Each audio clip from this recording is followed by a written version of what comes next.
নমস্কার, আমি doctor Debasmita Roy, DM gastro, Dyuti cardio and gastro solutions. আমরা আমাদের ক্লিনিকে রিসেন্টলি এন্ডোস্কোপি এবং কোলোনোস্কোপি শুরু করেছি।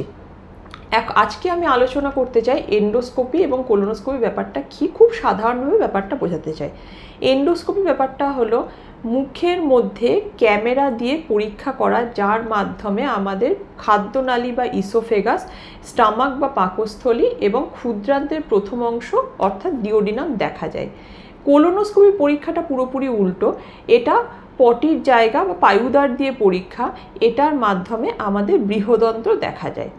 এবার এই পরীক্ষাগুলো কখন করা হয়? এন্ডোস্কোপি সব পেশেন্টের ক্ষেত্রে করা হয় না। যদি কোনো পেশেন্ট পেটে ব্যথা, বমি কিংবা রক্ত বমি কিংবা পেটের ওপরের অংশে ফুলে থাকা এই রকম কোনো উপসর্গ নিয়ে আসে, যাদেরকে আমরা সাধারণ ভাষায় অ্যালার্ম ফিচার্স বলি, সেক্ষেত্রে আমরা এন্ডোস্কোপি পরীক্ষা করে দেখতে পারি তাদের ফুড পাইপ বা খাদ্যনালীতে কোনো আলসার আছে কিনা, কোনো ব্লকেজ আছে কিনা, পাকস্থলীর মধ্যে কোনো আলসার আছে কিনা, কিংবা কোনো টিউমার আছে কিনা।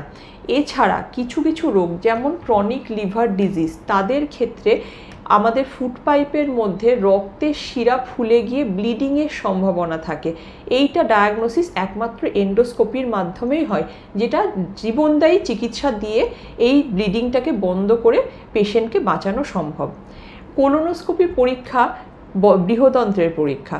কি দেখা হয়? যদি কোনো পেশেন্টের ক্রনিক ডায়রিয়া মানে মোর দ্যান 1 মান্থ যদি ডায়রিয়া থাকে, যদি ব্লিডিং থাকে, যদি তলপেটে ব্যথা থাকে, এই ধরনের সিমটম থাকলে আমরা কোলোনোস্কোপি পরীক্ষা করে দেখি।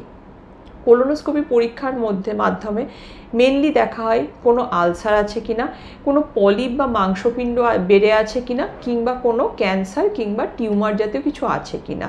এন্ডোস্কোপি কোলোনোস্কোপি শুধুমাত্র ডায়াগনোসিসের জন্য নয় কিংবা বায়োপসি নেওয়ার জন্য নয়, এর অনেক থেরাপিউটিক ইমপ্লিকেশনসও আছে।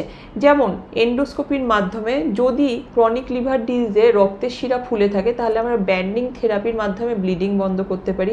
আলসার থেকে যদি ব্লিডিং হয়, তাহলে আমরা ইনজেকশন থেরাপির মাধ্যমে সেই ব্লিডিংটা বন্ধ করতে পারি। টিউমার ক্যান্সার থাকলে বায়োপসি নিলে ডায়াগনোসিস ডিটারমাইন করা যায়।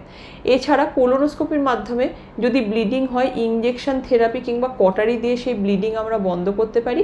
টিউমার ক্যান্সার থাকলে একইভাবে আমরা বায়োপসি নিতে পারি। সোজা ভাষায় এন্ডোস্কোপি এবং কোলোনোস্কোপি ইনভেসিভ হলেও খুব সহজ পরীক্ষা, যার মাধ্যমে অনেক ডায়াগনস্টিক এবং থেরাপিউটিক উপকারিতা পাওয়া যায়। সেই জন্য আমাদের এই খুব সাধারণ পরীক্ষার মাধ্যমে যে রোগগুলো ডিটারমাইন করা যায়, সেগুলো হলো আমাদের আলসার ডিজিজ যদি থাকে এন্ডোস্কোপির মাধ্যমে করা যায়, কোনো টিউমার ক্যান্সার থাকলে সেটা করা যায়, লোয়ার জিআই যদি ব্লিড থাকে তাহলে আমরা তার কারণ খুঁজতে পারি। এই দুটো পরীক্ষার মাধ্যমে আমরা খুব সহজে অনেকগুলো রোগ ডায়াগনোসিস করতে পারি। ভালো থাকুন, সুস্থ থাকুন।